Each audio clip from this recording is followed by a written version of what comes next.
అందరికీ నమస్కారం. మీరు వినబోతున్న కథ 'అసుర' చివరి భాగం. ఇప్పుడు చెప్పబోయే కథలో ఒక ఫ్యామిలీ ట్రీ వస్తుందండి. అది అర్థం కావటానికి నాకు చాలా టైం పట్టింది.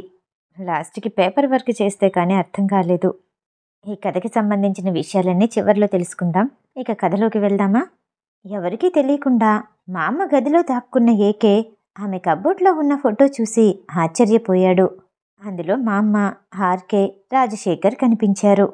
ఎవరో వస్తున్నట్టు శబ్దం వినిపించగా ఏకే ఆ గదిలో నుండి మరో దారి నుండి బయటకొస్తూ ఉండగా ఇదంతా కంప్యూటర్ స్క్రీన్ మీద చూస్తున్న అతను, సరిగ్గా నేను వయసులో ఉన్నప్పుడు ఎలా ఉన్నానో అలాగే ఉన్నావు. కానీ నిన్ను కన్నది నా రక్తం కాదు, నా కూతురు కాదు, ఆర్కే కూతురు అంటూ అతను తాగుతున్న గ్లాస్ని ఎదురుగా ఉన్న అద్దానికి విసిరిగొట్టాడు విజయేంద్ర కుమార్. వేద గతం మర్చిపోయి నిరుపమగా మారటానికి, ఏకే నుండి దూరం అవ్వటానికి కారణం విజయేంద్ర కుమార్. గతంలోకి వెళ్తే జమీందారీ వంశానికి చెందిన భూపతి శర్మకి 3 సంతానం. విజయేంద్ర కుమార్ వీకే మొదటి కొడుకు, రవీంద్ర కుమార్ ఆర్కే రెండవ కొడుకు. ఆ ఇద్దరికి ఉన్న ఒక్కగాను ఒక్క చెల్లి ఆరుషి. భూపతి శర్మ కూతురు ఆరుషికి కొడుకు దిలీప్, కూతురు నిర్మల ఉన్నారు. మొదటి కొడుకు విజయేంద్ర కుమార్కి రాజశేఖర్, శాలిని పుట్టారు. ఆర్కేకి ఆలస్యంగా పెళ్లి కావటంతో రాజశేఖర్ పుట్టిన 2 సంవత్సరాలకి మొదట గోపాలకృష్ణ, మరో 2 సంవత్సరాల తర్వాత చక్రవర్తి జన్మించారు. ఆ ఊర్లోనే మరో జమీందారీ వంశానికి చెందిన ఆ అందమైన అమ్మాయి అమృతాని ఆర్కేతో పాటు విజయేంద్ర కుమార్ కూడా ఇష్టపడ్డాడు. ఆ అమ్మాయి దగ్గరే ఆర్కే తన ప్రేమని వెలిపుచ్చేసరికి అమృత కూడా అతని ప్రేమను ఒప్పుకొని పెళ్లి చేసుకోవటానికి అంగీకరించింది. కానీ తన ప్రేమని తండ్రి భూపతి శర్మకి చెప్పిన విజయేంద్ర కుమార్ అమృతాని తప్ప మరెవ్వరిని పెళ్లి చేసుకోనంటూ ఖచ్చితంగా చెప్పాడు. ఆర్కే తన ప్రేమని తండ్రికి చెప్పకపోవటం వల్ల భూపతి శర్మ అమృత కుటుంబ సభ్యులతో మాట్లాడి తన ఇంటికి కోడలుగా వచ్చేలా ఆహ్వానం పలికాడు. అమృత ఆర్కేని పంపించాడనుకొని ఆ వివాహానికి సంతోషంగా ఒప్పుకుంది. కాదనటానికి ఎలాంటి కారణం లేకపోవటం వల్ల ఆమె తల్లిదండ్రులు కూడా ఒప్పుకున్నారు. రోజులు మారుతున్న కొద్దీ వివాహ సమయం దగ్గర పడుతూ ఉన్నప్పుడు అమృతకి పెళ్లి జరగబోయేది ఆర్కేతో కాదు, వీకేతో అని ఆలస్యంగా తెలిసింది. అప్పటికే జరగాల్సిన కార్యక్రమాల తంతు చాలా వరకు పూర్తవటంతో ఆర్కే తన తండ్రికి భయపడి అతను ప్రేమించిన విషయాన్ని చెప్పలేకపోయాడు. అందరికీ దూరంగా వెళ్ళిపోయి పెళ్లి చేసుకుందామంటూ అమృత ఎంతో ప్రతిమాలింది. కానీ దానికి ఆర్కే ఒప్పుకోలేదు. అందుకు దానికి ఫలితంగానే వీకే, అమృతాల వివాహం జరిగిపోయింది. ఆ ఇద్దరికి పుట్టిన సంతానమే రాజశేఖర్, శాలిని. ఆర్కే అమృతాని తను ప్రేమించిన మనిషిగా చూడకపోయినా ఆ ఇంటి వ్యక్తిగా ఎంతో అభిమానించాడు. వారి సంతానం ఎదిగాక వీకే కొడుకు రాజశేఖర్తో ఆరుషి కూతురు నిర్మలాని, వీకే కూతురు శాలినిని ఆరుషి కొడుకు దిలీప్తో పెళ్లి చెయ్యాలని నిర్ణయించుకున్నారు. ఆర్కేకి కూతుర్లు లేకపోవటం వల్ల శాలినిని చాలా ప్రేమగా చూసుకునేవాడు. రోజులు మారుతున్న కొద్దీ గతంలో జరిగిన ఆర్కే అమృతాల ప్రేమ విషయం వీకేకి తెలిసిపోయింది. ఆర్కే శాలినితో ప్రేమగా ఉండటం చూసి వీకేకి ఆమె తన కూతురు కాదేమోనన్న అనుమానం కలిగింది. ఆ తర్వాత ఆర్కే చేసిన ప్రతి పని ఆ అనుమానాన్ని బలపరుస్తున్నట్టే అనిపించేవి. వీకే శాలినిని ఎప్పుడూ ప్రేమగా చూసేవాడే కాదు. అమృతాన్ని కూడా వేధిస్తూ ఉండటంతో రాజశేఖర్కి తన తండ్రంటే అసహ్యంగా అనిపించింది. అతను తన తండ్రికి దూరంగా ఉండడానికే ప్రయత్నించేవాడు. ఆర్కే శాలినితో పాటు రాజశేఖర్ని కూడా ప్రేమగా చూసుకోవటంతో వీకే తను ఒంటరివాడైనట్టు భావించాడు. భార్య అమృతాన్ని కూడా అసహించుకున్న వీకే ఆమె చెప్పే నిజాన్ని వినిపించుకోకుండా కొన్నాళ్ల పాటు బందీగానే ఉంచేశాడు. ఇదంతా తెలిసినా సరే ఆర్కే ఏమీ చేయలేకపోయాడు. ఆ రోజు సాయంత్రం విజేంద్ర వర్మకి తెలియకుండా ఆర్కే అమృతాన్ని కలవటానికి ప్రయత్నించాడు. ఆ అవకాశం కోసమే ఎదురు చూస్తున్న అమృత ఆర్కే కిటికీ దగ్గర కనపడగానే అనుమానంతో కాపురం చేస్తున్న వ్యక్తిని ఎన్ని జన్మలైనా మార్చలేము. మన ప్రేమ విషయం ఆయనకి తెలియటంతోనే ఇదంతా జరిగింది. పెళ్ళైన తర్వాత అలాంటి దృష్టి ఏమీ లేదని ఎన్నిసార్లు చెప్పడానికి ప్రయత్నించినా వినలేదు. శాలిని నీకు పుట్టిన కూతురు అనుకుంటున్నాడు. అందుకే ఒక్క సహాయం అడుగుతున్నాను. నా ఇద్దరి పిల్లల్ని కూడా చక్రవర్తి గోపాలకృష్ణలతో సమానంగా చూడగలవా? మాటిస్తావా? అని బాధగా అడిగింది అమృత. ఓ నిమిషం ఆలోచించి బాధగా తలదించుకున్న ఆర్కే, శాలినీనే కాదు, రాజశేఖర్ కూడా నా కొడుకే, నా పెద్ద కొడుకు అంటూ అమృతకి మాటిచ్చాడు ఆర్కే. శాలిని నీ దగ్గర సంతోషంగా ఉంటుందని నాకు తెలుసు. మళ్ళీ ఎప్పటికి కలుస్తామో, నా పిల్లల్ని నా కళ్ళతో ఎప్పుడు చూడగలను? ఆ ఇద్దరి గుర్తుగా నా దగ్గర ఏదీ లేదు. ఒక్క ఫోటో తీయించగలవా? అడిగింది అమృత.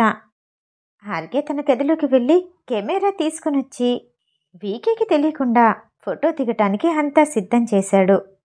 అప్పుడే ఫోటో దిగనంటూ ఏడుపు మొదలుపెట్టిన శాలినిని ఎలా ఏడవకుండా ఉండేలా చెయ్యాలో అర్థం కాక కాసేపు పక్కనే ఉన్న మంచం మీద కూర్చోపెట్టి ఆ ముగ్గురు ఫోటో దిగారు. మరి శాలినితో అడిగింది అమృత. అప్పుడే ఇంట్లోకి ఎవరో వస్తున్నట్టు అనిపించటంతో రాజశేఖర్ని శాలినిని తీసుకుని గది బయటికి వచ్చేశాడు ఆర్కే. సంవత్సరాలు మారుతూనే ఉన్నాయి. రాజశేఖర్, నిర్మల, దిలీప్, శాలినీల వివాహం గురించి మళ్ళీ మాట్లాడుకోకుండానే అందరూ వేరు వేరు ప్రదేశాల్లో స్థిరపడ్డారు. 20 సంవత్సరాల వయసుండగా హరుషి కొడుకు దిలీప్ శాలిని గురించి తెలుసుకోవటానికి ప్రయత్నించాడు. కానీ ఆర్కే ఇండియాలోనే ఉంటాడని ఊహించని దిలీప్ మరోసారి వెతికే ప్రయత్నం చేయకుండానే తన ఊరికి వెళ్ళిపోయాడు. కాలక్రమంలో కుటుంబ సభ్యులంతా చెల్లాచెదురయ్యారు. హరుషి కుటుంబం ఓ గ్రామానికి చేరుకుంది. ఒకరికొకరు తెలియకుండానే నిర్మల రాజశేఖర్ దగ్గర పిఏగా చేరటం, ఇద్దరి మధ్య ప్రేమ కుదిరాక ఆర్కే అడ్డుపట్టంతో కడుపుతో ఉన్న నిర్మలాని దిలీప్ కొడుకు రాఘవ్ పెళ్లి చేసుకున్నాడు. ఆర్కేకి అమృత మీద ఉన్న అమితమైన అభిమానమే శాలినిని తన సొంత కూతురులా చూసుకోవటానికి కారణమైంది. తన ఆస్తి, పేరు కొడుకు పిల్లలకు కాకుండా కూతురు పిల్లలకే వారసత్వంగా ఇవ్వాలి అనుకున్నాడు. విజేంద్ర కుమార్ భార్య అమృత ఒంటరిగా అతనితో మిగిలిపోయింది. అతని దృష్టిలో రాజశేఖర్ మాత్రమే అతని సొంత కొడుకు. రాజశేఖర్ కూతురు వేదాని తన సొంత మనిషిగా, తన ఆస్తికి వారసురాలిగా భావిస్తున్నాడు. రిషిత్ని మనవడిగా దత్తత తీసుకుని ఆ ఇద్దరికి వివాహం చేసి తన వారసత్వంగా తన కళ్ళెదురుగానే వేద ఉండేలా చూసుకోవాలి అనుకున్నాడు. కానీ ప్రపంచం ఎంతో చిన్నది అన్నట్టు యాదృచ్ఛికంగా వేద ఏకే దగ్గర పిఏగా చేరటం, వీకే వేద గురించి తెలుసుకునేసరికి ఏకేకి వేదకి పెళ్లి జరిగిపోయింది.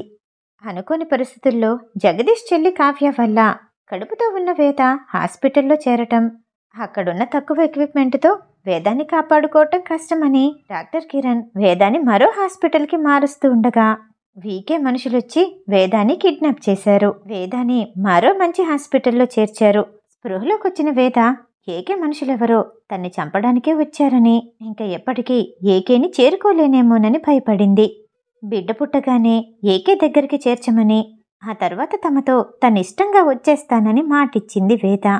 ఆమె కోరిక ప్రకారమే డెలివరీ అయిన తర్వాత బిడ్డని ఏకే దగ్గరికి చేర్చారు వీకే మనుషులు. ఆ తర్వాత వేదాకి ట్రీట్మెంట్ ఇచ్చి కోలుకునేలా చేసి గతం మర్చిపోయేలా కొన్ని రకాల షాక్ ట్రీట్మెంట్స్ ఇప్పించారు. తిరిగి అవి జ్ఞాపకాలుగా గుర్తు రాకుండా ఉండటానికి ఎప్పుడు మందులు వాడుతూనే ఉన్నారు. కిడ్నాప్ చేసిందెవరో కిరణ్ గుర్తుపట్టగలిగాడు. వారెక్కడి వారో వెంబడించగలిగాడు. కానీ ఏకే ఉన్న ఆవేశంలో ఇదంతా పట్టించుకునే స్థితిలో లేడు. దేవేంద్ర ఇచ్చిన సమాచారాన్ని బట్టి కావ్యానే ఇదంతా చేసుంటుందని ఆమె ప్రాణాలు పోయే వరకు వెంటాడుతూనే ఉన్నాడు. వేద డెడ్ బాడీ కనిపించలేదు కాబట్టి ఎక్కడైనా బ్రతికే ఉండుంటుందని నమ్మకంగా ఉన్నాడు ఏకే. మరో 6 నెలల వరకు జాన్ సహాయంతో యుఎస్ అంతా వెతికించాడు. కానీ వేద ఇండియాలోనే పేరు తెలియని ఓ ఐలాండ్లో ఉందని ఊహించలేకపోయాడు ఏకే. కిరణ్ ఏకేకి అసలు విషయం చెప్పాలని చాలాసార్లు ప్రయత్నించాడు. కానీ ఇప్పుడు ఏకే ఆవేశంతోనో కోపంతోనో ఉండటం చూసి చెప్పటానికి భయపడ్డాడు. వేదాని ప్లేసులు మారుస్తూ ఐలాండ్కి తీసుకెళ్లారు. కిరణ్ అది గుర్తించలేకపోయాడు. ఆ ఐలాండ్ మీద ఎలాంటి సిగ్నల్స్ లేకపోవటం వల్ల కిరణ్కే కాదు దేవేంద్రకు కూడా ఎలాంటి సమాచారం తెలియలేదు. చివరికి వేద గ్రీన్లాండ్కి చేరుకుంటుందని తెలియటంతో అది వేదానా కాదా అని తెలుసుకోవటానికి కిరణ్ వెంటనే అక్కడికి చేరుకున్నాడు. ఆమె వేదానే అని నిర్ధారించుకున్న తర్వాత ఏకే కంటికి కనపడేలా డాక్టర్ కిరణ్, అతని ఫ్రెండ్ శ్వేత ప్రయత్నించారు. ఆ ప్రయత్నంలో ఫలితంగానే వేదాంతిని గ్రీన్లాండ్లో ఉన్న హోటల్లో రిసెప్షన్ కౌంటర్ దగ్గర నుండి తప్పించి వేద కంటికి కనపడేలా చేశారు కిరణ్, శ్వేత. ప్రస్తుత కాలానికొస్తే ఏకే ఆ ఫోటోని తన కెమెరాలో బంధించి గార్డెన్ హౌస్కి చేరుకున్నాడు. హాల్లో ఉన్న దేవేంద్రని, రైజాని చూడకుండానే తన గదిలోకి వెళ్ళిపోయిన ఏకేని చూసి, బాస్ ఏంటి ఎప్పుడు లేంది కొత్తగా కనిపిస్తున్నారు, దేని గురించో అర్థం కానట్టు ఆలోచిస్తున్నారు కదూ అంది రైజా. కంప్యూటర్ స్క్రీన్ మీద ఏదో చూస్తున్న దేవేంద్ర, వాడాలోచించేది పక్కన పెట్టు, ఇక్కడున్న ఒకే ఒక సిగ్నల్ని హ్యాక్ చేశాను. ఇప్పుడు మన మొబైల్కి సిగ్నల్ వస్తుంది, ప్రయత్నించు. ఇదంతా నడిపించేదెవరు, ఈ దీవి ఎవరిది, వెంటనే తెలుసుకోవాలి రైజాని చూస్తూ చెప్పాడు దేవేంద్ర. నిజంగా మన మొబైల్కి సిగ్నల్ వస్తుందా, ఎప్పుడెప్పుడు హైదరాబాద్ చేరుకుందామా అనుంది అంటూ తన మొబైల్ తీసి రైజా చెక్ చేసి, రియల్లీ యు ఆర్ గ్రేట్ దేవా, చాలా తక్కువ సిగ్నల్ వస్తుంది కానీ హ్యాండిల్ చేయొచ్చు అని సంతోషంగా ఎగురుతూ చెప్పింది రైజా. అమ్మ చెప్పిన మాటలు బట్టి ఈ దీవి గురించి తెలుసుకోవాలి, ఏకేకి చెప్పాలి అని నవ్వుతూ లేచాడు దేవేంద్ర. అతనికి ఎదురుగా ఉన్న టేబుల్ మీద ఏకే ఏదో ఫోటోని చూపిస్తూ మొబైల్ని ఉంచాడు. ఏంటిది అంటూ మొబైల్ని చేతిలోకి తీసుకొని ఆ ఫోటోని చూసి ఆశ్చర్యపోయాడు దేవేంద్ర. ఇది తాతయ్య, ఎక్కడున్నది రాజశేఖర్ మామయ్య, కానీ ఇదెవరు? ఫోటోలో ఆర్కే పక్కనే నిలబడ్డామని వేలితో తడుముతూ అన్నాడు దేవేంద్ర. నువ్వు సూపర్ అనే లోపలనే జీరో వినిపించుకుంటావు, ఈవిడెవరో గుర్తుపట్టలేదా? ఆ బంగ్లాలో ప్రతిసారి నిరుపమ వెనకాలే తిరిగే మా అమ్మ. కనుబొమ్మలు ముడిచి ఆ ఫోటోని గమనిస్తూ అంది రైజా. అంటే ఆర్కేకి ఇక్కడున్న వ్యక్తులకి ఏదైనా సంబంధం ఉందా? దేవేంద్ర అనగానే ఏకే అవును అన్నట్టు తల ఊపాడు. బాస్, వేదాన్ని మీరు పెళ్లి చేసుకోవటం ఆర్కే సార్కి ఇష్టం లేదు, అందుకోసం కావాలనే ఇదంతా చేస్తున్నారా? రైజా అనుమానంగా అడిగింది. అయ్యుండొచ్చు, కాకపోవడానికి కూడా 50% ఛాన్సెస్ ఉన్నాయి దేవేంద్ర ఆలోచిస్తూ అన్నాడు. ఆ సంబంధం ఏంటో తెలుసుకొని నాకు 2 రోజుల్లో చెప్పాలి అంటూ ఏకే తన మొబైల్ తీసుకుని గార్డెన్ వైపు నడిచాడు. అది ఆ నిరుపమాలో ఏదో ఉంది, మనమేమో తెలుసుకోవాలట, వీడేమో అక్కడికి వెళ్ళి రొమాన్స్ చేస్తాడు అని వెటకారంగా అన్నాడు దేవేంద్ర. ఏ, నీకు చేసే ఛాన్స్ ఉన్నా చెయ్యట్లేదు, చేసే వాళ్ళను కూడా చెయ్యనివ్వవా అని దేవేంద్రాని కింద నుండి పైకి చూస్తూ వెక్కిరిస్తున్నట్టు అంది రైజా. అవన్నీ ఇక్కడ కాదు, హైదరాబాద్ వెళ్ళాక ఛాన్స్ ఇవ్వు, మన తొలి రాత్రి అక్కడే జరుగుతుంది. ఫ్యూచర్లో ఎప్పుడైనా మన ఫస్ట్ నైట్ జరిగిన ప్లేస్కి తీసుకెళ్ళమంటే ఇక్కడి వరకు తీసుకురాలేను అని కనుబొమ్మలు ఎగరేస్తూ అన్నాడు దేవేంద్ర. మరో 2 రోజుల ప్రయత్నం తర్వాత ఏకే టీంకి దేవేంద్ర మెయిల్ ద్వారా మెసేజ్ చేశాడు. ఆర్కే ద్వారా ఎలాంటి ప్రమాదం ఉండకుండా ఏకే ముందుగానే ఆర్కే తన కంట్రోల్లో ఉండే ప్రయత్నం చేశాడు. ఏకే టీంలో 4 ఉన్నారు. అందులో ఒకరికి మొబైల్ ద్వారా ఫోటో పంపించి ఆర్కేని, రాజశేఖర్ని ఏం అడగాలో టెక్స్ట్ మెసేజ్ రూపంలో టైప్ చేసి పంపించాడు దేవేంద్ర. ఇదంతా ఎందుకు, సిగ్నల్ స్ట్రెంత్ ఎక్కడుందో తెలుసుకుంటే అక్కడికే వెళ్ళొచ్చుగా దేవేంద్ర అవస్థలు చూసి ప్రశ్నించింది రైజా. ఏంటి, రష్యాలో రౌడీని వెతుక్కుంటూ వెళ్ళి చంపినంత ఈజీ అనుకుంటున్నావా? వేదాంతిని చూసుకోవడంలో బిజీ అయ్యి నీ చిప్పు దొబ్బినట్టుంది. ఇంత టెక్నాలజీ పెరిగినా ఈ ఐలాండ్ గురించి ఎవ్వరికీ తెలీదు. అంటే సిగ్నల్ కోసం మనం బయటికి వెళ్తే మనం ఏం చేస్తున్నామో తెలుసుకోలేరనుకుంటున్నావా అని చిన్నగా హెచ్చరించాడు దేవేంద్ర. ఆహా, ఇప్పుడైనా తెలీదని ఎందుకు అనుకుంటున్నావు? నీ తల ఆ బంగ్లా ముందు ఎలాడే రోజు రేపే. నేను వేదాంతో బిజీగా ఉంటాను, నన్ను పిలవద్దు అని వెక్కిరిస్తున్నట్టుగానే దేవేంద్ర పక్కకొచ్చి కూర్చుంది రైజా. బాబేడి ఏం చేస్తున్నాడు అడిగాడు దేవేంద్ర. పడుకోబెట్టే ఇటొచ్చాను, ఇంతకీ ఏం జరిగింది, ఏదైనా విషయం తెలిసిందా రైజా అడగటంతో మొబైల్ వైపు చూశాడు దేవేంద్ర. ఏదో మెసేజ్ వచ్చినట్టు చూపిస్తుంది కానీ అది ఓపెన్ అవ్వటం లేదు. చాలాసేపటి ప్రయత్నం తర్వాత ఆ వాయిస్ మెసేజ్ ఓపెన్ అయింది. అందులో గంభీరంగా ఆర్కే గొంతు వినపడుతుంది. హైదరాబాద్లోని దేవేంద్ర ఏకే టీంకి మెయిల్ ద్వారా మెసేజ్ చేసిన తర్వాత ఓ క్షణం కూడా ఆలస్యం చేయకుండా ఆర్కే ఇంటికి చేరుకున్నారు ఆ 4. హాల్లో కూర్చున్న ఆర్కేని చూసి, సార్, బాస్ మీతో మాట్లాడమన్నారు, ఈ ప్రశ్నలకి సమాధానం చెప్పమన్నారు అని వెళ్ళగానే విషయం చెప్పేసరికి ఆర్కే అర్థం కానట్టు చూశాడు. అసలు మీరెవరు? ఇక్కడి వరకు ఎలా వచ్చారు? సెక్యూరిటీ నిద్రపోతుందా? అని కోపంగా అరవటంతో గదిలో ఉన్న రాజశేఖర్ బయటకొచ్చాడు. వచ్చిన నలుగురిలో ఒకరు రాజశేఖర్ దగ్గరికి వెళ్ళి, సార్, మా బాస్ ఏకే సార్ పంపించారు. కొన్ని ప్రశ్నలకు సంబంధించి మెయిల్ చేశారు. వాటన్నిటికీ సమాధానం కావాలి. మిమ్మల్ని ఏ ఇబ్బంది పెట్టకుండా సమాధానం తెలుసుకుని పంపించమన్నారు. మీరు మాకు కోఆపరేట్ చేస్తారని అనుకుంటున్నాము అని అతను అనగానే రాజశేఖర్ ఆర్కే వైపు కోపంగా చూశాడు. ప్రతిసారి నేనే ఏదో ఒకటి చేస్తూ ఉంటానా? వాడసలు సిటీలోనే లేడు అని ఆర్కే అనటంతో రాజశేఖర్ అతనికి ఎదురుగా ఉన్న వ్యక్తిని చూసి కిందకి తీసుకెళ్లమన్నట్టు తల ఊపాడు. ఆ వ్యక్తి సహాయంతో రాజశేఖర్ ఆర్కే పక్కనే సోఫాలో కూర్చున్నాడు.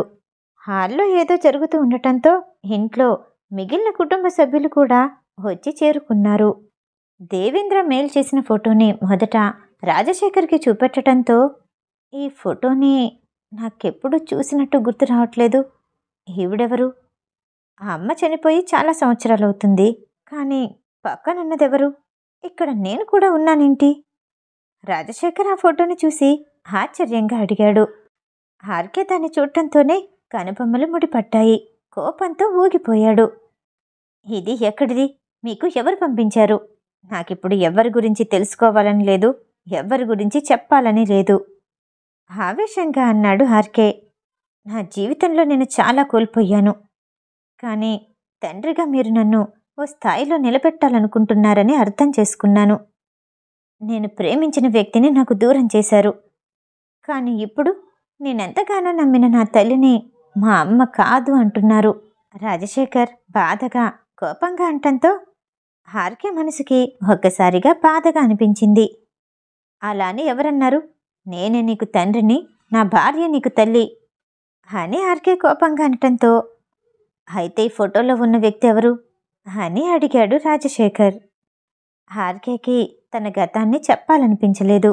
కానీ గోపాలకృష్ణ చక్రవర్తి కూడా తెలియాలి అన్నట్టు చూడటంతో ఆర్కే తన కథని, ప్రేమించిన వ్యక్తి గురించి, పిల్లల్ని తీసుకుని అక్కడికి ఎలా చేరుకున్నాడో మొత్తం వివరించాడు. అయితే మేమంటే అంత ప్రేమ ఉన్నప్పుడు శాలిని మనల్ని విడిచిపెట్టి దూరంగా వెళ్ళిపోయింది. అప్పుడు వెతకడానికి ఎందుకు ప్రయత్నించలేదు అన్నాడు రాజశేఖర్. నేను ఆస్తికి విలువిచ్చిన మాట నిజమే. కానీ శాలినిని నా సొంత కూతుర్లా చూసుకున్నాను. ఎప్పుడూ దూరం చేసుకోవాలనుకోలేదు. కానీ నువ్వు ప్రేమించిన వ్యక్తి, ఎటువంటి డబ్బు ఆస్తి లేని అమ్మాయి కోసం నీ చెల్లి వెతుక్కుంటూ వెళ్ళింది. వద్దని ఎంతో వారించాను, తిరిగొచ్చేయమని బ్రతిమాలాను. కానీ అన్నయ్య జీవితం నా వల్లే నాశనమైందంటూ బాధపడింది. నేను కూడా ఎప్పటికైనా తిరిగొస్తుందిలే అనుకున్నాను. కానీ నువ్వు ప్రేమించిన అమ్మాయి గర్భవతిని, ఆమెకి నీ ద్వారా ఓ కూతురు పుట్టిందని, ఆమెని తీసుకొచ్చి నీ ముందుంచుతానంటూ కబురు పంపించింది. అది విని భరించలేకపోయాను. ఆర్కే చెప్పేది వింటుంటే రాజశేఖర్ చేతులు బిగుసుకుపోయాయి. పిడికిలి గట్టిగా బిగించాడు. ఏంటి? నిర్మల గర్భవత? నాకు కూతురుందా? కోపంతోనూ సంతోషంతోనూ వేదామొహాన్నే తలుచుకుంటూ అన్నాడు రాజశేఖర్. అవును, వాళ్ళెవరో తెలుసుకుని ఈ లోకంలోనే లేకుండా చెయ్యాలనుకున్నాను. కానీ శాలిని మొండిది. నాకు ఎలాంటి విషయాన్ని తెలియకుండా దాచేసింది. ఆ కోపంతోనే ఎప్పటికీ ఇంటికి రావద్దంటూ వార్నింగ్ ఇచ్చాను. అంతలోనే మనందర్నీ విడిచిపెట్టి శాలిని వెళ్ళిపోతుందని అనుకోలేదు. ఆర్కే బాధగా అన్నాడు. అంటే వేద నా కూతురా? గట్టిగానే అన్నాడు రాజశేఖర్. ఆ మాట వినగానే ఆర్కే ఆశ్చర్యపోయాడు. అవును, నేను హాస్పిటల్లో నిర్మలాని చూశాను. వేరొకరి భార్యగా ఉన్నామని పలకరించలేకపోయాను. అంటే వేద నా కూతురా అంటూ సంతోషపడిపోయాడు రాజశేఖర్. ఆర్కే ఇదంతా అర్థం కానట్టు అలానే చూస్తూ ఉండిపోయాడు. ఈ ప్రపంచం చాలా చిన్నది. వాడు ప్రేమించిన అమ్మాయిని వద్దంటే ఆ అమ్మాయి కూతురు కూడా ఈ ఇంటికి కోడలైందా అని మనసులోనే అనుకుని తన చుట్టూ ఉన్న వాళ్ళ వైపు చిరాగ్గా చూశాడు ఆర్కే. ఆర్కే కొడుకులిద్దరూ గోపాలకృష్ణ చక్రవర్తి అతన్ని అసహ్యంగా చూశారు. కొడుకు పిల్లల కంటే కూతురు పిల్లలకే ఆస్తినిద్దామనుకున్నాడు ముసలోడు. గోపాలకృష్ణ భార్య శాంత చిన్నగా తిట్టింది. ఈసారి గోపాలకృష్ణ ఆమెకి అడ్డు చెప్పాలి అనుకోలేదు. వేద నా కూతురు, ఏకే నా సొంత అల్లుడు అని మనసులోనే ఆనందపడుతూ తన గదికి చేరుకున్నాడు రాజశేఖర్. ఆర్కే గొంతుతో ఇదంతా వింటున్న రైజా దేవేంద్రలో ఎలాంటి చలనం లేదు. దేవేంద్ర నిశ్శబ్దంగా వింటున్నాడు. వేద రాజశేఖర్ కూతురని ముందే తెలుసు కాబట్టి ఎక్కువగా ఆశ్చర్యపోకపోయినా శాలిని రాజశేఖర్ అతని సొంత పిల్లలు కాదు అని తెలియటంతో ఆశ్చర్యపోయాడు. రైజాకి ఇదంతా వింటుంటే ఏదో సినిమా చూసినట్టే అనిపించింది. ఒక్క మాట కూడా మాట్లాడలేక ఏం మాట్లాడాలో అర్థం కాక నిశ్శబ్దంగా కూర్చుండిపోయింది. వేద రాజశేఖర్ మామయ్య కూతురని నాకు ముందే తెలుసు, ఏకే కూడా తెలుసు. దేవేంద్ర చెప్పటంతో రైజా మరింతగా ఆశ్చర్యపోయింది. నాకు కొంచెం టైం ఇస్తావా? ఇవన్నీ వినలేకపోతున్నాను. ఏది నమ్మాలో ఏది నమ్మకూడదో అర్థం కావట్లేదు. భూమి కంపించటానికి కూడా మధ్యలో టైం తీసుకుంటుంది. మీరిచ్చే షాకులకి నేను తట్టుకోలేను. ఇంకా ఏదైనా ఉంటే రేపు చెప్పు అంటూ తల పట్టుకుంది రైజా. ఏకే రిషిత్తో ఈ ఆటని ఆడిస్తున్నదెవరో తెలుసుకోవాలి అనుకున్నాడు. సీసీ కెమెరా కంటపడాలనే జామరు వాడకుండా ఆ ఇంటి చుట్టూ తిరుగుతూ వెతుకుతూ ఉన్నాడు ఏకే.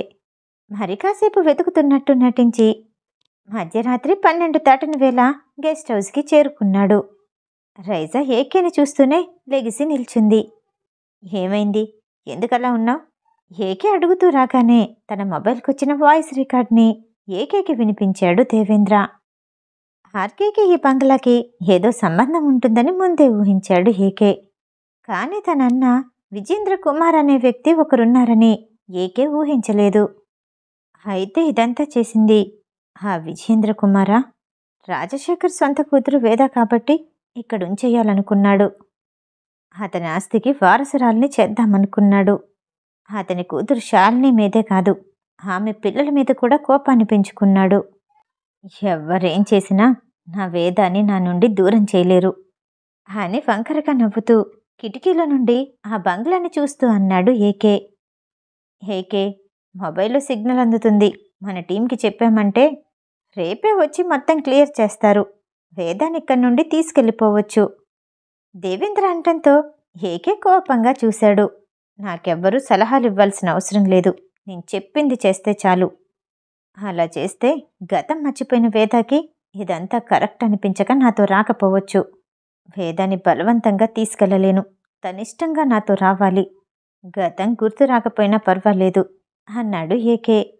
ఇదంతా విజయేంద్ర కుమారే చేస్తున్నాడని అర్థమైన ఏకే, ఈ ఐలాండ్కి ఓ కింగ్ అనుకుంటున్నావు, కానీ ఈ శాలిని కొడుకు ముందు ఎవ్వరూ కింగ్లా నిలబడలేరు అని నవ్వుతూ ఆ బంగ్లా వైపు చూస్తూ గట్టిగా అన్నాడు. నా తాత పేరు విజయేంద్ర కుమార్ అని ఇంతవరకు తెలీదు.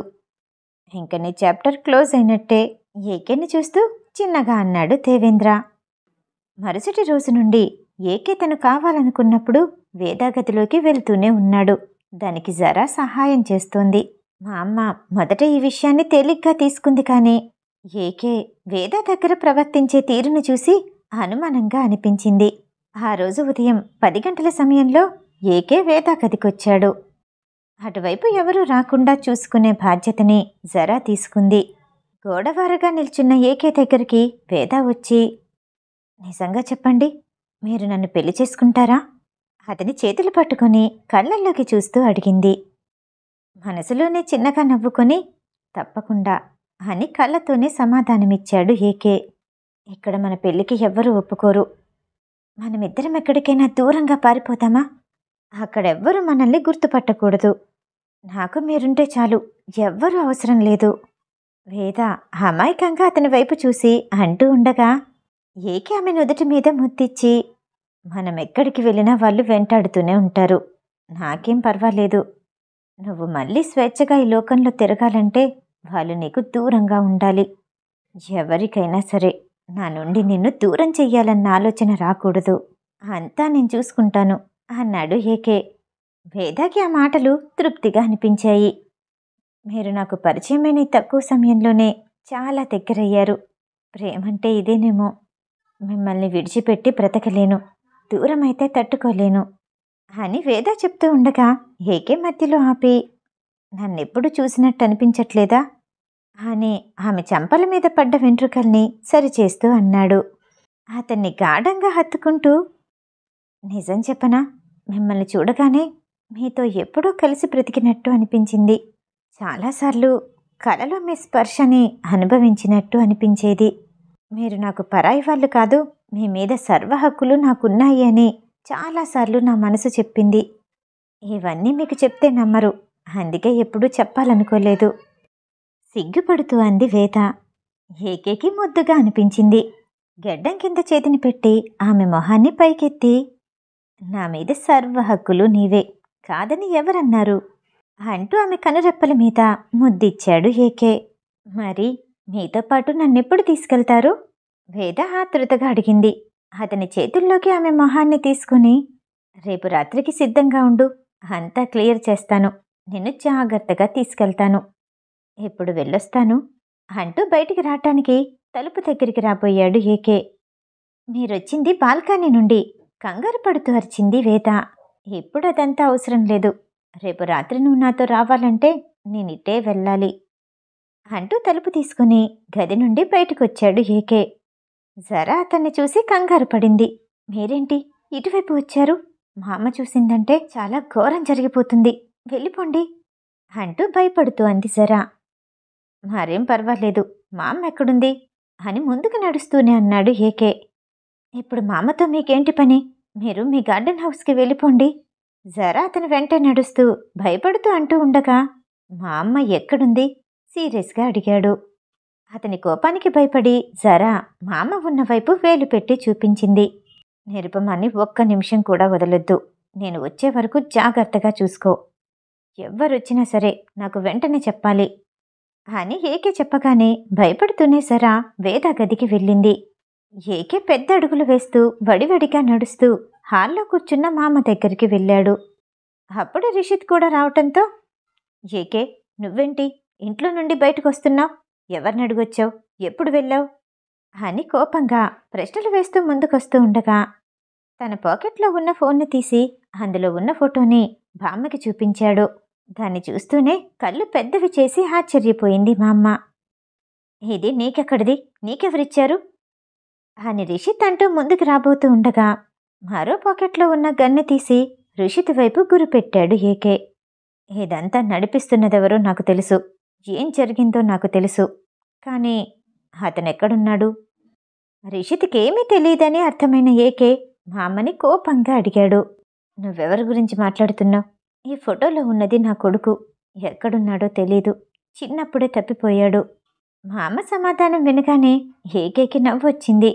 నేను నీ మనవడిని, నువ్వు ఏది చెప్తే అది నమ్మేస్తానని అనుకోకు. చెప్పడం ఆలస్యమైందంటే నీ దత్తపుత్రుడు, వీడి తల పుచ్చకాయలా పగిలిపోతుంది.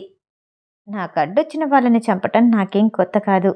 వేదాకి, నా భార్యకి తెలియకూడదు అనుకున్నాను, అంతే అని గన్ ట్రిగ్గర్ని నొక్కబోతూ నిర్లక్ష్యంగా నవ్వుతూ అన్నాడు ఏకే. మా అమ్మ భయపడి విజయేంద్ర కుమార్ ఎక్కడుంటాడో వెంటనే చెప్పింది. మా అమ్మ, అతనితో ఇదంతా ఎందుకు చెప్తున్నావు? అతను ఓడిపోతే వీకే చేతిలో మనమిద్దరం చచ్చిపోతాం అని భయపడుతూ రిషిత్ అనగానే ఏకే అతని వైపు కోపంగా చూసి కాలర్ పట్టుకుని దగ్గరగా లాగి, ఈ ఏకే ఓడిపోడు, రాక్షసుడిలా మారిపోయిన ఏకే ఎప్పటికీ ఓడిపోడు అంటూ ఏకే అతన్ని దూరంగా తోసేశాడు. ఏకే కోపం మొత్తం ఎర్రగా మారి కళ్ళల్లో కనిపిస్తుంటే రిషిత్ అతను వెళ్లేదారికి అడ్డుపడలేకపోయాడు. విజేంద్ర కుమార్ని చేరుకోవటానికి ఏకేకి చాలా అడ్డంకులే వచ్చాయి.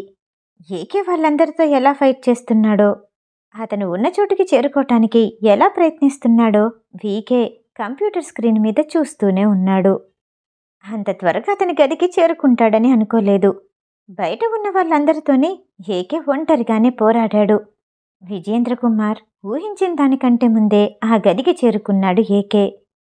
అదే రోజు ఉదయం ఏకే వేదా గదిలో ఉన్న సమయంలో గార్డెన్ హౌస్లో ఉన్న దేవేంద్ర తన కంప్యూటర్ స్క్రీన్ను చూస్తూ ఆశ్చర్యపోయాడు.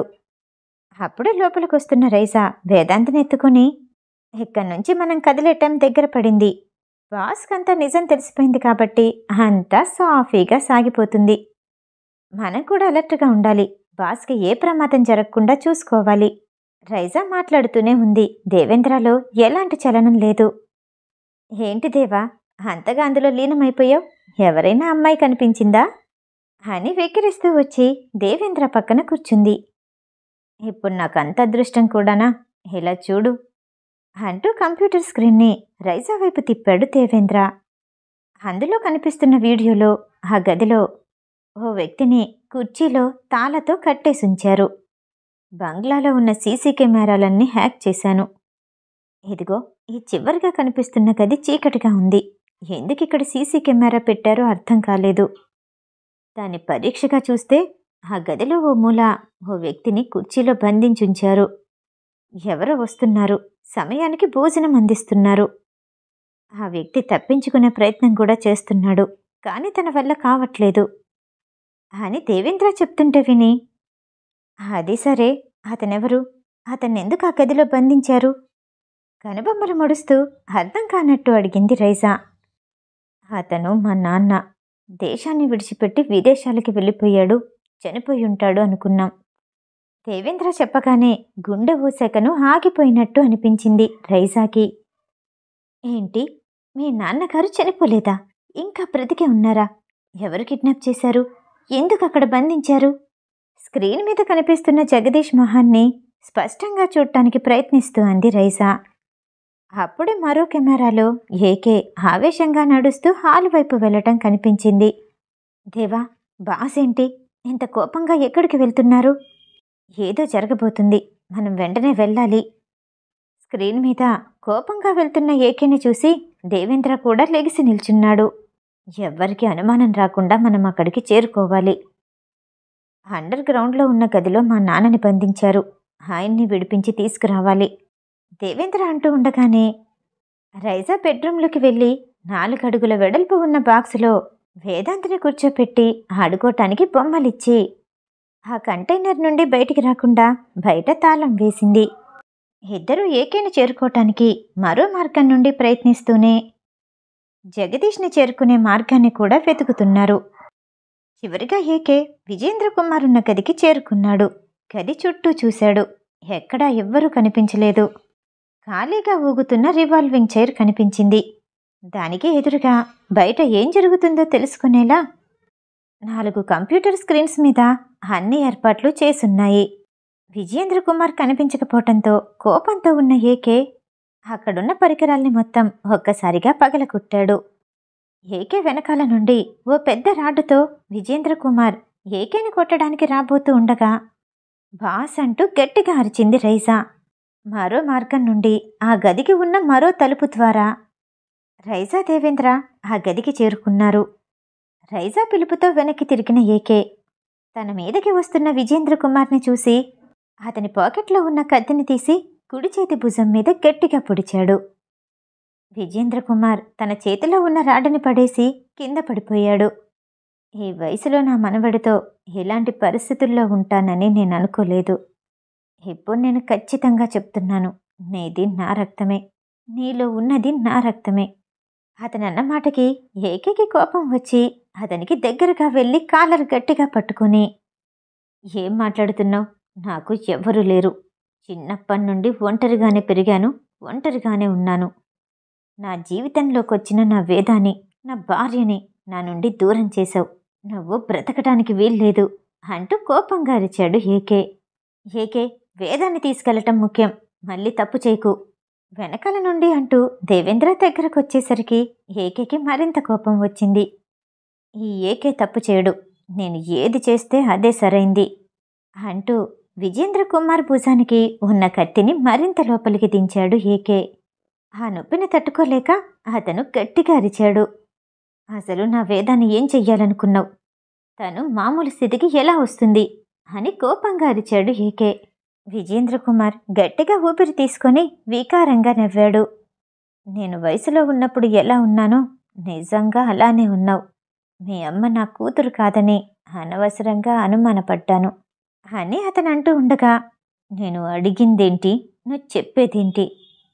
శాలిని అనే ఆవిడ నీకు కూతురయ్యుండొచ్చు, కానీ నాకు తల్లి కాదు అని ఏకే కోపంగా అంటూ ఉండగా వీడొక రాక్షసుడు, ఎప్పటికీ మారడు, మళ్ళీ మొదలుపెట్టాడు అంటూ కోపంగా ఉన్న ఏకేని లేపి నెమ్మదిగా పక్కకి తీసుకురావటానికి ప్రయత్నించాడు దేవేంద్ర. అతని వైపు కోపంగా చూశాడు ఏకే. బాబు అసురా, నీ వేద నీకు కావాలి. అది కూడా గతంలో ఎలా ఉందో అలానే కావాలి. అన్నీ గుర్తు రావాలంటే నాకు కొంచెం టైం ఇవ్వు. అడిగే పద్ధతి ఇది కాదు అని దేవేంద్ర వేద పేరు చెప్పగానే ఏకే తన కోపాన్ని అణుచుకుని ఓ పక్కగా నిల్చున్నాడు. దేవేంద్ర ఆయాసపడుతున్న విజయేంద్ర కుమార్ దగ్గరికి వెళ్ళి, చూడండి, అనవసరంగా మీరు అనుమానంతో ఇదంతా చేశారు. సంతోషంగా గడపాల్సిన రోజులన్నీ అయిపోయాయి. ఎవరిని ప్రశాంతంగా బ్రతకనివ్వలేదు. అనవసరంగా జీవితంలో ఆనందంగా ఉండే క్షణాలన్నీ పోగొట్టుకున్నారు. మీకు చేతికి మాత్రమే గాయమైంది. హాస్పిటల్కి తీసుకెళ్తే ఒక చేయి పోతుంది అంతే. ఇదిగో ఈ రాక్షసుడు ముందుంటే ప్రాణమే పోతుంది అంటూ దేవేంద్ర ఏకే వైపు చూడగానే కళ్ళు ఎర్రగా చేసి కోపంగా చూశాడు ఏకే. ఆగరా బాబు, నీ కోపాన్ని చూస్తే నాకే భయం వేస్తుంది. ఈ ముసలోడు గుండాగి చచ్చిపోతాడు. అప్పుడు వేదాకి ట్రీట్మెంట్ ఏం చెయ్యాలో తెలుసుకోవటానికి మరో సంవత్సరం లేట్ అవుతుంది అంటూ దేవేంద్ర విజేంద్ర కుమార్ వైపు చూసేసరికి అతను కోపంగా చుట్టంతో, ఏంటి, నీకు కూడా ఈ స్థితిలో కోపం వస్తుందా? ప్రతి ఒక్కడూ నా మీదే కోపాన్ని చూపిస్తున్నాడు. మాకు రావే కోపాలు? మాకేమో సెంటిమెంట్స్ ఎక్కువ, బంధాలు బంధుత్వాలు కావాలి. నువ్వింకా చచ్చిపోకుండా ఉన్నావంటే నాలో ఉన్న ఎమోషనే ఒక కారణం అని దేవేంద్ర అంటూ ఉండగా పక్కనే ఉన్న రైజా ఎమోషనా అంటూ విచిత్రంగా చూసింది. అబ్బా, ఎమోషనో రిలేషనో మధ్యలో నీ డౌట్స్ ఒకటి. వీడు నా తాతేగా. ఇప్పుడు ఎమోషన్ గురించి తెలుసుకోవటం ముఖ్యమా, వేద గురించి తెలుసుకోవటం ముఖ్యమా అని దేవేంద్ర విసుక్కోగానే, సరే సరే నువ్వే మాట్లాడు అంటూ రైసా ఓ అడుగు వెనక్కి వేసి నిల్చుంది. నా ఒరిజినల్ తాత, నిన్నో విషయం అడగాలి. ముందుగా ఎన్ని సంవత్సరాలుగా మా నాన్నని ఎందుకు బంధించావో చెప్పు. దేవేంద్ర అన్న మాటకి ఏకే షాక్ అయ్యాడు. నాన్న ఇంకా బ్రతికే ఉన్నారా? ఆయన కావాలని విడిచిపెట్టి వెళ్ళిపోలేదా? ఆయన్ని కిడ్నాప్ చేశారా అని షాక్లో ఉన్న ఏకే అన్నాడు. దేవేంద్ర నుదురు రుద్దుకొని ఏకే వైపు చూసి, ప్లీజ్ ఏకే, నీలో లవ్ యాంగిల్ని జీర్ణించుకోవటానికే కష్టపడ్డాను. ఇప్పుడే కోపంగా ఉన్నావు, అప్పుడే షాక్ అవుతున్నావు. మళ్ళీ ఈ క్వశ్చన్స్ ఒకటి. ఎన్ని వేరియేషన్స్ ఒక్కసారే చూపిస్తే నా మనసు తట్టుకోలేదు. నీకు క్వశ్చన్స్కి ఆన్సర్ కావాలా, వేద గురించి కావాలా?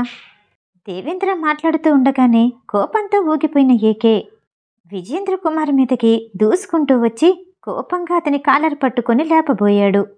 ఏకేని గట్టిగా పట్టుకొని, cool down AK, cool down. ఇప్పుడు కోపాలు పనికిరావు. ఈ ముసలుడు చచ్చిపోయేలా ఉన్నాడు అంటూ ఏకేని దూరంగా జరిపి, ఇప్పుడు చెప్పు, మా నాన్నని ఎందుకు బంధించావు అని విజేంద్ర కుమార్ ఎదురుగా కూర్చొని అడిగాడు దేవేంద్ర. అతను ఓ నిమిషం నిశ్శబ్దంగా ఉండి, అదంతా నా చెల్లి కోసం చేశాను అని విజేంద్ర కుమార్ అనగానే, ఏంటి, చెల్లి కోసమా అని ఆశ్చర్యంగా అడిగింది రైజా. అవసరం లేదు, మీ ప్రశ్నలతోనే చంపేయండి. చూడు తాత, నువ్వేం చెప్పాల్సిన అవసరం లేదు.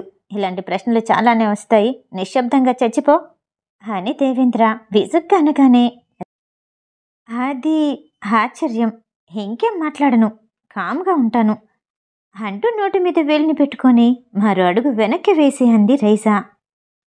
ప్లీజ్, మీరు కూడా ఎక్కువసేపు టైం తీసుకోకుండా చెప్పేదేదో క్లియర్గా చెప్పండి అని దేవేంద్ర అనగానే, నా చెల్లి ఆరుషి తన కొడుకు దిలీప్ని శాలినికిచ్చి పెళ్లి చేద్దామనుకుంది. అంతలోనే ఈ జగదీష్ పెళ్లి చేసుకున్నాడు. దిలీప్ శాలిని కోసం చాలా వెతికాడు, ఎంతో ప్రయత్నించాడు, కానీ దొరకలేదు. తను మా కంటపడే సమయానికి జగదీష్తో పెళ్ళైపోయింది. విడాకులు కూడా తీసుకుంది. అదే దిలీప్తో పెళ్లి జరుగుంటే తన జీవితంలో ఇలాంటి కష్టం వచ్చుండేది కాదు. అటు దిలీప్ జీవితం, ఇటు శాలిని జీవితం ఇద్దరిది నాశనం చేశాడు ఈ జగదీష్. చాలా రోజుల ప్రయత్నం తర్వాత దిలీప్ని వేరే అమ్మాయికిచ్చి పెళ్లి చేయాల్సి వచ్చింది. పెళ్ళైతే చేసుకున్నాడు, కానీ సంతోషంగా లేడు. ఆ ఇద్దరు కోల్పోయిన సంతోషాన్ని జగదీష్ కూడా అనుభవించకూడదని నా చెల్లి ఆరుషి కోరిక మీద అతన్ని కిడ్నాప్ చేయించాను. విజేంద్ర కుమార్ చెప్పింది విని దేవేంద్ర గట్టిగా ఊపిరి వదులుతూ భారంగా తల ఊపాడు. అసలు ఈ భూపతి శర్మ మీ ముగ్గురిని మంచి టైమింగ్లో కన్నాడు. ఇందులో మగవాళ్ళే అనుకుంటే ఆడవాళ్ళు కూడా ఇంత క్రూరంగా ఉంటారా? ఓ గాడ్! నాకు మా అమ్మకి ఇలాంటి క్రూరమైన ఆలోచనలు రాలేదు. ఇంతకీ నీ చెల్లి హారుషి బ్రతికుందా చచ్చిందా అంటూ దేవేంద్ర అడగగానే అతని పాకెట్లో నుండి ఓ ఫోటో తీసి చూపించాడు. అందులో వయసులో ఉన్నప్పుడు విజేంద్ర కుమార్, రవీంద్ర కుమార్, హారుషి ముగ్గురు ఉన్నారు. ఆ ఫోటోలో ఉన్న హారుషిని చూసి రైజా, ఏకే ఇద్దరూ ఆశ్చర్యపోయారు. హా, మళ్ళీ సస్పెన్స్. మీ ఆశ్చర్యానికి కారణమేంటో తెలుసుకోవచ్చా? వెటకారంగా అడిగాడు దేవేంద్ర. ఈవిడ్ని వేద రూంలో చూశాను అని రైజా అనగానే ఆత్మగానా బ్రతికుండగానా విసుగ్గా అన్నాడు దేవేంద్ర. వేద రూంలో ఉన్న ఫ్యామిలీ ఫోటోలో ఈవిడుంది. ఈవిడ నిర్మల వాళ్ళ అమ్మ అని వెనకాలే ఉన్న ఏకే గబగబా చెప్పాడు. నిర్మల వాళ్ళ అమ్మ అంటే హారుషికి వేద మనవరాలు. అంటే మేనమామ కూతురే కాదు, మన ఫ్యామిలీ ట్రీలో ఓ కొమ్మకి పూసిన పువ్వా? ఈసారి దేవేంద్ర ఆశ్చర్యంగా అన్నాడు. అన్నీ ఆలోచిస్తే ఒక్కో ప్రశ్నకి సమాధానం దొరికిపోయింది ఏకేకి, దేవేంద్రకి, రైజాకి. ఓకే, ఈ వయసులో కూడా పగతో రగిలిపోయే నా తాత. ఇప్పుడు చెప్పు, వేదాకి గతం ఎలా గుర్తొస్తుంది అని అడిగాడు దేవేంద్ర. తన ఒంట్లో డ్రగ్స్ మత్తు సంవత్సరం వరకు ఉంటుంది. ఆ ఎఫెక్ట్ బ్రెయిన్ మీద చూపిస్తుంది. తనకిచ్చే టాబ్లెట్స్ వాడడం మానేసి విరుగుడు మొదలు పెడితే కలల రూపంలో వచ్చే తన జ్ఞాపకాలు ఎప్పటికైనా తిరిగొస్తాయి అని చెప్పాడు విజేంద్ర కుమార్. అమ్మయ్య, అన్ని నిజాలు తెలిసిపోయాయి. మా నాన్న ఎక్కడున్నారో చెప్తే అక్కడి నుండి తీసుకుపోతాం. మా వాళ్ళకి ఇన్ఫామ్ చేశాము, తీసుకెళ్ళడానికి ఈ పాటికి సిద్ధంగా ఉంటారు. నువ్వు నీ దత్తపుత్రుడు, దత్తపుత్రుడు కాదు, దత్త మనవుడు, బ్రతుకుతారో చేస్తారో మీ ఇష్టం. ఈ పాటికి నీకో చెయ్యి పనిచేయదు. ఈసారి నాకు కనిపించావంటే నీ గుండెని తీసి ఇంకొకరికి ట్రాన్స్ఫర్ చేస్తాను అని దేవేంద్ర నొప్పిని తగ్గించే ఇంజెక్షన్ని తన పాకెట్లో నుండి తీసి విజేంద్ర కుమార్కి ఇచ్చాడు. సంవత్సరమున్నర తర్వాత వేద వాళ్ళ ఊరు పల్లిపట్టులో ఆమె ఇల్లంతా సందడిగా ఉంది. ఈరోజు నా మనవడి పుట్టినరోజు, ఇక్కడే చెయ్యాలంటూ నా కూతురు పట్టుపట్టింది. మా ఇంటి మహాలక్ష్మి కోరిక ఎవరైనా కాదంటారా? తనత్త శాలినికి బదులు మామున్నాడు, అదే సంతోషం. ఆ ఇంటి ఆవరణలో కూర్చొని అంతా సంతోషంగా చూస్తూ సంబరంగా అన్నాడు రాజశేఖర్. నిర్మల రాజశేఖర్తో మాట్లాడలేదు. రాఘవ చెప్పే సూచనలు వింటూ వాటిని చేస్తూ ఉంది. ఆర్కే ఆమె దగ్గరకొచ్చి, నేను చాలా మూర్ఖంగా ప్రవర్తించాను. ఆ రోజే నేను నా ఇంటి కోడలుగా చేసుకునుంటే ఇదంతా జరుగుండేది కాదు. ఇప్పటికైనా నన్ను క్షమించమ్మా అంటూ ఆర్కే బాధగా అన్నాడు. జరిగిపోయిన దాన్ని తిరిగి మార్చలేము. నా తలరాత అలా రాసి పెట్టుంటే ఎవరేం చేయగలరు? నా కూతుర్ని ఆదరించారు. మీ ఇంట్లో సంతోషంగా తిరిగితే చాలు అని నిర్మల అనగానే వెనకాలే వచ్చిన ఏకే, నా వేద ఎవ్వరింట్లో తిరగాల్సిన అవసరం లేదు. తనకంటూ సొంత ఇల్లుంది, మహారాణిలా ఉంటుంది. నాకు కుటుంబము వద్దు, ఎవ్వరూ అవసరం లేదు అని కోపంగా అంటూనే వేద ఉన్న గదిలోకి వెళ్ళాడు. అప్పుడు అక్కడికొచ్చిన దేవేంద్ర, వీడు వద్దు వద్దు అంటూనే అందరితోనే తిరుగుతాడు. వాడి కోసం కాకపోయినా వేద కోసమైనా మనతో కలిసి ఉండాల్సిందే. ఎంతటి అసురుడైనా భార్య మాట వినక తప్పదు, భార్య దగ్గర పిల్లిలా మారక తప్పదు అని నవ్వుతూ అన్నాడు దేవేంద్ర. వెనకాల వచ్చిన రైసా, ఓ అవునా, అయితే తమరు కూడా అంతేనా? కబుర్లు చెప్పడం మానేసి మీ కూతుర్ని కాసేపు ఎత్తుకోండి అంటూ రైసా తన కూతురు నిషికాని దేవేంద్ర చేతికి అందించింది. సిటీ నుంచి వేదాంతి పుట్టినరోజు వేడుకలకి చాలామంది వచ్చారు. డాక్టర్ కిరణ్, హేమ కూడా ఒక్కటయ్యారు. ఏకేకి వేద కిడ్నాప్ అయిందని ముందుగా నిజం చెప్పకుండా ఉన్నందుకు కిరణ్ ఇప్పటికీ భయపడుతూనే ఏకేకి కనిపించకుండా తిరుగుతున్నాడు. వేద గదిలోకి వెళ్ళిన ఏకే ఆమె నడుం చుట్టూ చేతులు వేసి దగ్గరికి లాక్కొని, గతం ఎప్పుడు గుర్తొస్తుందోనని భయపడ్డాను, కానీ త్వరగానే తిరిగొచ్చింది. అంతకుముందు జరిగినవన్నీ గుర్తున్నాయా? మన ఫస్ట్ నైట్ అని ఏకే అనగానే అతని పెదాల్ని తన చేత్తో మూసేస్తూ, అయితే ఏంటి, మర్చిపోయినా సరే మిమ్మల్ని ప్రేమించాను, మళ్ళీ మళ్ళీ మిమ్మల్ని ప్రేమిస్తాను. ఈ జన్మకే కాదు, వచ్చే జన్మకు కూడా మీరే నాకు భర్తగా రావాలి అంటూ అతని గుండె మీద వాలిపోయింది వేద. నేను ఎంత బాధ పెట్టాను. అయినా సరే నన్నే భర్తగా కోరుకుంటున్నావా అంటూ వేదాన్ని ఇంకా గట్టిగా హత్తుకొని ఆమె మరో మాట మాట్లాడనివ్వకుండా తన కింది పెదవిని అందుకొని ఊపిరాడకుండా ముద్దాడుతూనే ఉన్నాడు ఏకే. ప్రతి రాత్రి నాతోనే ఉంటారు, అయినా ఆశ తీరలేదా అంటూ ఏకేని దూరంగా తోసేస్తూ వేద దూరంగా జరగబోయింది. మళ్ళీ వేదాన్ని దగ్గరగా లాక్కొని మెడవంపుల్లో తన పెదాలతో తడిమేస్తూ, నీ మీద ఆశ నా ప్రాణం పోయినా పోదు. ఎన్ని సంవత్సరాలైనా నేను ఇలాగే ఉంటాను. జీవితాంతం నన్ను భరించాల్సిందే అని ఏకే నడుముని తడిమేస్తూ అంటూ ఉండగా గుమ్మం దగ్గర నుండి అమ్మ అని వినపడగానే ఇద్దరూ దూరం జరిగి గుమ్మం వైపు చూశారు. వేదాంత నవ్వుతూ వచ్చి వేదా కాళ్ళని చుట్టేసుకున్నాడు. మా ఇద్దరిని మళ్ళీ కలిపింది నువ్వే అంటూ ఓ చేత్తో వేదాంతనెత్తుకుని మరో చేతిని వేదా భుజం మీద వేసి మెట్లు దిగి కిందకొచ్చాడు ఏకే. అలా వస్తున్న ముగ్గురిని చూడగానే అందరికీ సంతోషంగా అనిపించింది. నిర్మల ఏకేకి ఎదురుగా వెళ్ళి, వేదా జీవితం నాశనమైపోతుందని భయపడ్డాను. తెలియక ఏదైనా తప్పుగా మాట్లాడితే నన్ను క్షమించు అని నిర్మల అనగానే, మీది నాది ఒకే రక్తం, ఆ మాత్రం పొగరుండటంలో తప్పు లేదు అని ఏకే అనటంతో అందరూ నవ్వేశారు. హసురా నవల సమాప్తం. ఈ కథ గురించి చెప్పే ముందు మన ఛానల్లో ఉన్న ప్రేమే మధురం కథ గురించి అప్పుడు చెప్పటం మర్చిపోయాను. అది my youth began with him అనే నవల ఆధారంగా చెప్పిన కథండి. మొత్తం 4995 చాప్టర్స్ ఉండేవి.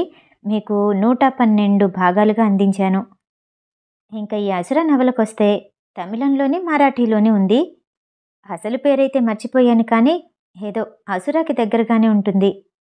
ఇది కూడా టోటల్గా 1200 చాప్టర్లు. ఒక్కొక్క చాప్టర్లోని 12 నుండి 10 పేజెస్ ఉన్నాయన్నమాట. అసలు కన్నుల్లో నిరూపమే చెప్పేటప్పుడే చాలా కష్టం అనిపించింది. ఆ తర్వాత ప్రేమే మధురం స్టార్ట్ చేసిన తర్వాత అది చాలా ఈజీ అనిపించింది. నిజానికి ఈ తమిళం స్టోరీ స్టార్ట్ చేసిన తర్వాత ఆ రెండు చాలా బెటర్. ఇంగ్లీష్ స్టోరీస్ కాబట్టి ఎలాగో అలా చదివేసి ఎలాగైనా రాసి చెప్పేయొచ్చు అనిపించింది.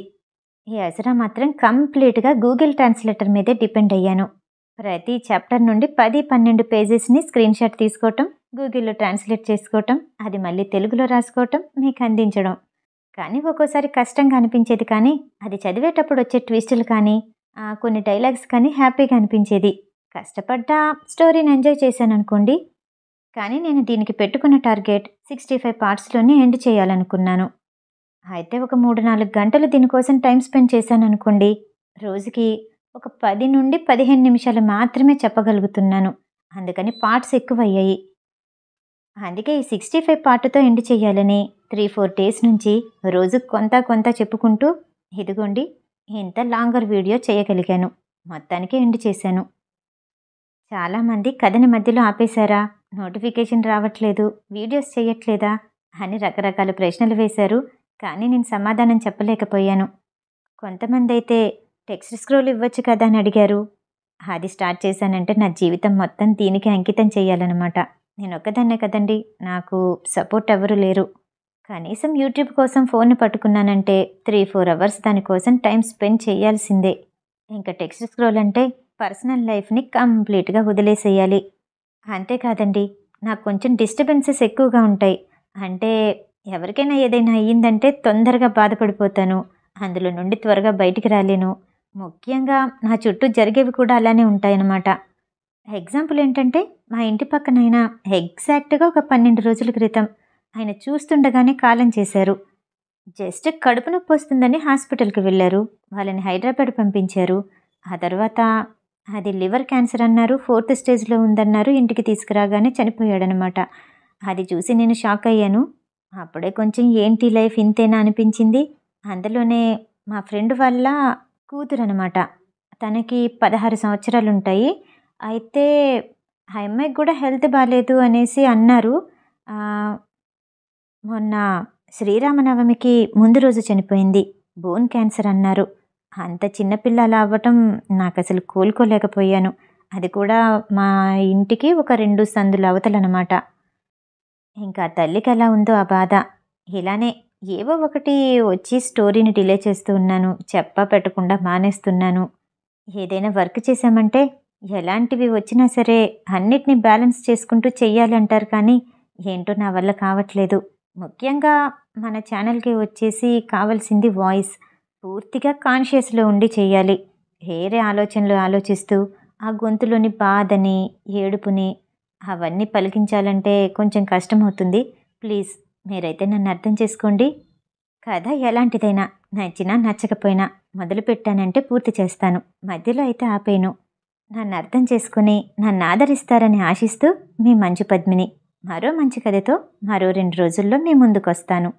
అందరికీ నమస్తే.